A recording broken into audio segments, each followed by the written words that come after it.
오늘 말씀은 죽음에 대한 이야기입니다. 당시의 사람들은 죽음에 관해 대해서 많이 생각한다라고 이 마가복음을 전하면서 이야기를 했습니다. 내가 오늘 죽으면 어떻게 될까? 죽은 사람들은 어디 갔을까? 이 죽음에 대해서 헬라 문화에서는 많이 이야기를 했습니다. 사람들이 이렇게 날씨가 더운 날 일할 수가 없기 때문에 그늘에 앉아서 대화를 많이 나누었습니다. 그런데 그 대화의 거의 대부분의 이야기의 주제는 죽음이었습니다. 죽으면 어떻게 될까? 헬라 철학자인 플라톤이 죽음을 앞두고 있었습니다. 그때 한 친구가 그를 찾아와 물었습니다. 그때의 필생의 역작인 대화를 한마디로 요약하면 뭐라고 하겠는가? 라고 물었습니다. 플라톤은 한참 동안 생각에 잠기더니 이렇게 대답했습니다. 죽음을 연습하는 거라네. 자신이 썼던 이 책, 대화를 한마디로 요약하면 죽음을 연습하는 거라네. 고대 철학자들은 플라톤의 이 말을 죽음이란 늙은 사람에게나 젊은 사람에게나 동일하게 가까이 다가온다고 있다고 이해했습니다. 이제 갓 태어난 아이나 중년이나 청년이나 노년이나 모두에게는 이 죽음이 기다려져 있다는 것입니다. 그래서 하루하루를 인생의 마지막 날처럼 오늘로 내 인생이 마감하는 것처럼 살아야 한다고 가르쳤습니다. 헬라 문화는 그래서 계속해서 이 죽음의 관이 어떤 것이냐 라고 이야기를 많이 했습니다. 매일 우리가 우리 장례식을 치를 줄 안다면 내가 살아있는 오늘 이 시간이 얼마나 소중하고 복된지 다시 깨닫게 될 것입니다. 오늘 하루 어떻게 지내셨습니까? 어제로 인생의 마지막을 경험한 사람들이 그렇게도 살고 싶어 했던 시간이 지금 오늘 우리가 살아있는 오늘입니다. 이 오늘은 하나님께서 우리에게 허락하신 복된 날입니다. 이 1시간 1분 1초 우린 하나님께 감사하며 살아야 합니다. 고대 기독교 교부 중에 한 사람이 있었습니다. 아주 의연하게 살아가는 그를 보며 제자가 물었습니다. 선생님은 하루하루가 불안하지 않으십니까? 어떻게 불안한 기색이 없으십니까? 그러자 교부가 이렇게 대답했습니다. 나는 매일 나의 죽음을 눈앞에 두고 있기 때문이라네. 지혜의 원천이 어디에 있습니까? 삶을 기쁘게 살아가는 비결이 어디에 있습니까? 그것은 곧 죽을 수밖에 없는 자신의 운명을 인식하는 데 있습니다. 내일 또 인생이 연장되는 것이 아니라 오늘이 종말론적으로 내게 주신 하루라고 생각할 때 우리 삶이 귀하지 않겠습니까? 그렇게 생각하면 하루하루의 삶은 매우 복된 삶이 될 것입니다. 죽음이란 무엇이겠습니까? 죽음이란 무엇이라고 생각하십니까? 별것 아닌 것? 아무것도 아닐 것일까요? 그냥 흘러가는 삶의 과정일까요?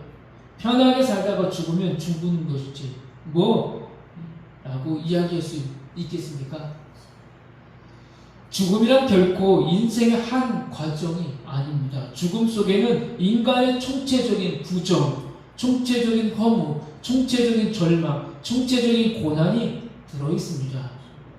인간이 당하는 슬픔과 탄식, 좌절, 인간의 모든 무거운 짐이 죽음 속에 들어있습니다. 인간이 당하는 이 가장 슬픈 두려움, 가장 두려워하는 이 죽음, 이 죽음 앞에 불안은 바로 존재론적 불안입니다.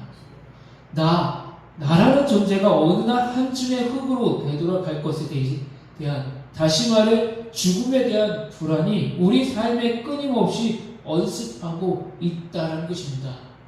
우리는 언제 하나님의 부름을 받을지 모른다는 것입니다. 불교의 종교적인 탁월성은 인간 생로병사의 고통을 깊이 깨뜨리고 있다는 것입니다.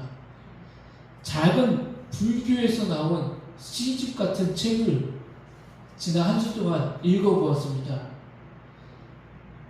시집이지만 이 불교에서 나온 책 안에 불법이 담겨져 있는데 참 사람에게 따뜻한 다가오는 글들을 보았습니다. 불교에서 말하는 해탈에 대한 이야기가 많이 담겨져 있었습니다. 해탈이란 삶의 질긴 고난의 인연들을 끊어버리는 것입니다. 내게 찾아오는 고통, 아픔, 상처, 모든 것, 이를 위해 그들은 면벽하고 돌을 닦기도 합니다. 석가가 어떻게 살았습니까? 이 세상, 내 세계 생활을 끊고 저 세상을 바라보면서 득도의 길을 걸어간 것입니다. 그런데 문제가 있습니다. 그들은 인간의 고통뿐만 아니라 기쁨마저 포기한다는 것입니다. 나에게 오는 감정, 이 모든 것을 끊는다는 것입니다. 이것을 포기하고 절제하는 것으로 간다는 것입니다. 인간이 지니고 있는 감성과 감정의 다양한 흔들림마저 다 잘라버린다는 것입니다. 그래서 지금 겪고 있는 고통과 고난으로부터 훌쩍 떠나려고 하는 것입니다. 석가가 그래서 그 따뜻한 보금자리를 떠나서 광야 거친 곳에 나아가서 보리수 밑에서 득도를 하기 위해서 깨달음을 얻기 위해서 나간 것입니다. 결국 최고의 경지라는 해탈의 과정은 비인간적인 모습이다라고 할 수 있습니다. 우리가 알고 있는 지금 불교와 석가가 깨달았던 해탈은 다릅니다. 그렇다면 예수님은 어떻게 이 죽음을 맞이합니까? 예수님의 생애는 비천함과 비애로 가득 차 있습니다. 예수님은 엄청난 고난을 스스로 지니시고 경험하셨습니다. 이 땅에 빛으로 오신 주님, 태어나실 때부터 아픔, 고통, 슬픔, 인간이 가진 모든 것 다 인성을 가지시고 이 땅에 오셨습니다. 인간이 당하는 삶의 위기를 예수님은 결코 외면하지 않으셨습니다. 너가 그렇게 아파하느냐? 나도 그렇게 아파하고 있다.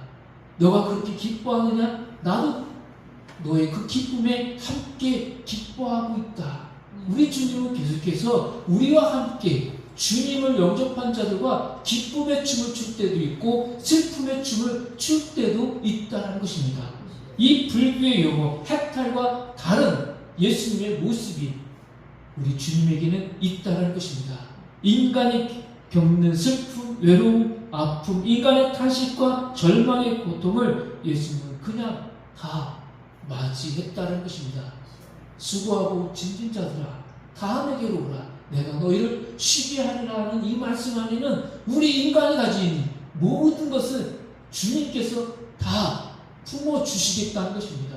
그리고 우리를 위해서 이 고통의 십자가를 대신 짊어지고 가셨다는 것입니다. 오늘 본문의 말씀은 예수님의 죽음과 부활에 대한 세 번째 예언입니다. 지금까지 주님은 두 번 죽음에 대해서 이야기해 주셨습니다. 예수님의 죽음이 어떤 의미이느냐, 예수님의 죽음이 어떤 내용을 담고 있는지를 두 번씩이나 말씀해 주셨습니다. 그런데 이 죽음에 관해서 말씀하실 때에 놀랍게 반응을 일으킵니다. 32절 말씀입니다. 예루살렘으로 올라가는 길에 예수께서 그들 앞에 서서 가시는데 그들이 놀라고 따르는 자들은 두려워하더라. 예수님의 죽음에 관해서 또 한 번 세 번째로 말씀하자 무리들이 놀랍게 여겼고 두려워했다라는 반응을 보이고 있습니다. 이에 다시 12 제자를 데리시고 자기가 예수님이 당할 이 죽음이 무엇인지 이야기해 주신다는 것입니다. 첫째는 예수께서 대제사장들과 서기관들에게 넘겨지겠다라고 말씀해 주고 있습니다. 33절 말씀입니다. 보라, 우리가 예루살렘에 올라가노니 인자가 대제사장들과 서기관들에게 넘겨지매 그들이 주기로 결의하고 이방인들에게 넘겨주겠고. 요한복음 10장 17절 말씀을 보면 내가 내 목숨을 버리는 것은 그것을 내가 다시 얻기 위함이라고 말씀하셨습니다. 나의 죽음을 던지는 것이 아니라 그것이 다시 회복, 부활로 나온다는 것입니다. 요한복음 10장 18절에서는 나는 버릴 권세도 있고 다시 얻을 권세도 있다라고 했습니다. 예수님께서는 대제사장들과 서기관들에게 넘겨주는 것은 결코 다른 사람들에 의한 것이 아니라는 것입니다. 이것은 이미 구약의 말씀에서 예언해 놓은 예언대로 간다는 것입니다. 구약의 예언이 무엇입니까? 하나님의 뜻대로 이 모든 과정이 지금 가고 있는 중이라는 것입니다. 우리의 죄를 대신하여 십자가를 지시기 위해 스스로 이 길을 선택하셨다라는 말씀입니다. 예수는 고난받는 종의 모습을 보여주고 있는 것입니다. 이사야 그 53장의 말씀처럼 우리 예수님께서는 고난의 종으로서 그 아픔, 찔림을 스스로 당하겠다는 것입니다. 둘째는 예수님께서 고난받고 죽임당할 것을 말씀하고 있다는 것입니다. 33절, 34절 말씀을 다시 보면 보라, 우리가 예루살렘에 올라가노니 인자가 대제사장과 서기관들에게 넘겨지매 그들이 죽이기로 결의하고 이방인들에게 넘겨주겠고 그들은 능욕하며 침뱉으며 채찍질하고 죽일 것이나 그는 3일 만에 살아나리라. 죽이기로 결의한다는 것은 장로, 서기관, 대제사장들로 구성된 공의회원들이 사내들이 이 의원들이 결정을 내리고 이들이 예수 그리스도를 죽인다는 것입니다. 예언대로 가고 있다는 것입니다. 이제 앞으로 우리가 마가복음 15장의 말씀을 보면 이 예언대로 순차적으로 예수님이 십자가에서 못 박히는 것을 보게 됩니다. 실제 사형 집행권은 그들에게 있지 않습니다. 이들은 사람을 죽일 수 없습니다. 종교 재판을 할 수 있지만 이들 안에서 유대인들 사회 안에서는 사람을 죽일 수 없습니다. 로마가 허락을 해야 합니다. 이방인들에게 넘겨주겠다는 것은 로마 총독 빌라도에게 넘겨주는 것을 뜻하는 말씀입니다. 예수님이 받는 고난은 이미 구약에서 예언했습니다. 구약의 예언자들은 예수 그리스도께서 받을 고난에 대해 예언했습니다. 본문은 예수 그리스도의 죽으심이 구약의 예언이 성취되고 있다는 것을 말씀하고 있는 것입니다. 셋째는 예수님이 부활할 것을 말씀하고 있다는 것입니다. 33절 말씀에 보면 능욕하며 침뱉으며 채찍질하고 죽일 것이다. 그러나 인자는 3일 뒤에 다시 살아날 것이다. 순환과 죽음으로 끝나는 인자의 고난이 아니라 반드시 부활의 영광으로 승리할 것이다. 확신에 대한 말씀으로 제자들에게 위로와 평화와 두려움을 해소해주고 있습니다. 예수님 말씀대로 3일 만에 살아나셨습니다. 예수님 부활의 첫 열매가 되셨습니다. 이제 우리도 부활의 두 번째, 세 번째 열매가 될 수 있습니다. 예수님은 구약에 예언된 말씀을 이루셨기 때문에 우리가 이 말씀대로 부활의 열매가 될 수 있다는 것입니다. 예수님은 이 말씀을 통하여 제자들에게 순종과 포기를 가르쳐 주고 있습니다. 또한 이 말씀을 통해서 불교의 용어 해탈과 다르다는 것을 말씀해 주고 있습니다. 해탈은 모든 것을 버리지만 주님은 모든 것을 끌어안는다는 것입니다. 너희들이 불핍박, 너희들이 나를 아프게 해도 이것은 이미 예정된 대로 이루어지는 일이야. 서기관, 열심당원, 이 장로들이 하는 일이 다 하나님의 예언된 말씀대로 가는 거야 라고 말씀해 주고 있는 것입니다. 그래서 이제 마지막 이 세 번째에서 죽음에 관해서 확실하게 예수님은 죽을 것이다. 그리고 다시 살아나실 것이다. 부활에 대해서 말씀해 주고 있는 것입니다. 해탈과 불교의 용어와 완전히 다른 당시의 헬라 문화가 가지고 있었던 이 죽음에 관해서는 완전히 다른 용어, 살아난다는 것입니다. 영생에 대해서, 구원에 관해서 주님은 확실하게 선을 그으면서 이 부활에 대해서 말씀해 주고 있는 것입니다. 예수님의 고난과 부활의 말씀에 귀 기울이는 자들이 있었지만 하나님 나라에서 보다 큰 권세를 차지하려고 하고 있는 제자들의 모습은 아직도 깨닫지 못하고 있다는 것을 이어서 계속해서 보여주고 있습니다. 하나님의 아들의 죽음을 통해서 우리에게 새 생명의 역사가 주어졌습니다. 우리에게는 오늘 죽어도 이 시간 내가 생명이 끝나도 돌아갈 본향이 있다는 것입니다. 이곳에서 복된 인생이지만 더 복된 곳으로 우리는 삶의 자리가 바뀐다는 것입니다. 우리는 계속해서 영원한 나라의 시민으로 살아갈 수 있는 시민권을 가진 예수 그리스도의 제자예요. 우리는 예수 그리스도의 은혜로 오늘 살아가는 하나님 나라의 백성 자녀입니다. 우리는 이것을 잊지 않으셔야 합니다. 오늘 내가 죽어도 나는 또다시 산다. 나는 다시 죽었던 자, 예수 그리스도를 믿었던 자, 그들과 다시 만날 복이 있다는 것을 잊지 않으셔야 합니다. 그래서 예수님과 함께 죽을 때에 주님과 함께 새롭게 살아간다는 것을 의미해주고 있는 것입니다. 내가 예수님과 함께 오늘을 살아가는 것입니다. 내가 사는 것이 아니라 갈라디아서 말씀처럼 내 안에 오늘도 역사해 주시는 예수 그리스도 성령께서 나를 주관하고 나의 삶을 이끌어 간다는 것입니다. 그렇게 오늘 죽어도 나는 영원한 삶, 생명이 있다는 것에 희망을 가져야 되시고 더욱더 힘이 있는 오늘을 살아가는 성도가 되셔야 합니다. 성경에는 구약 전체 이 전통에 대해서 이야기해주고 있습니다. 양을 죽여서 그 피를 하나님께 드림으로 매년 6월절에 제 용서의 은총을 받게 했습니다. 6월절마다 양을 잡게 했습니다.